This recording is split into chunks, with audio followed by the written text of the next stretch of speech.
حضرت سیدنا سفیان رضی اللہ تعالی عنہ روایت کرتے ہیں کہ نبی کریم صلی اللہ تعالی علیہ وآلہ وسلم نے ارشاد فرمایا ان لی خمسۃ اسماء انا محمد وانا احمد وانا الماحی الذی یمحو اللہ بی الکفر وانا الحاشر الذی یحشر الناس علی قدمی وانا العاقب الذی لیس بعدہ نبی، یعنی میرے لیے 5 نام ہیں۔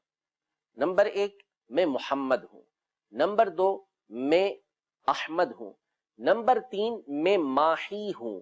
ماحی کا مطلب ہوتا ہے مٹانے والا، تو میں وہ ہوں کہ اللہ تبارک و تعالی جس کے ذریعے کفر کو مٹا دیتا ہے، اللہ تبارک و تعالی جس کے ذریعے کفر کو مٹا دے گا۔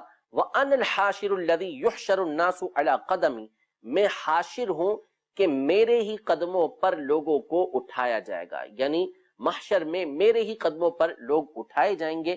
وَأَنَا الْعَاقِبُ، میں سب سے آخر میں آنے والا ہوں، وہ عاقب کہ الذی لیس بعدہ نبی، کہ جس کے بعد کوئی نبی نہیں ہے۔ تو آپ علیہ السلام نے یہاں اپنے 5 نام ذکر کیے ہیں۔ Number 1 Muhammad, number 2 Ahmad, number 3 Mahi, number 4 Hashir اور نمبر 5 عاقب۔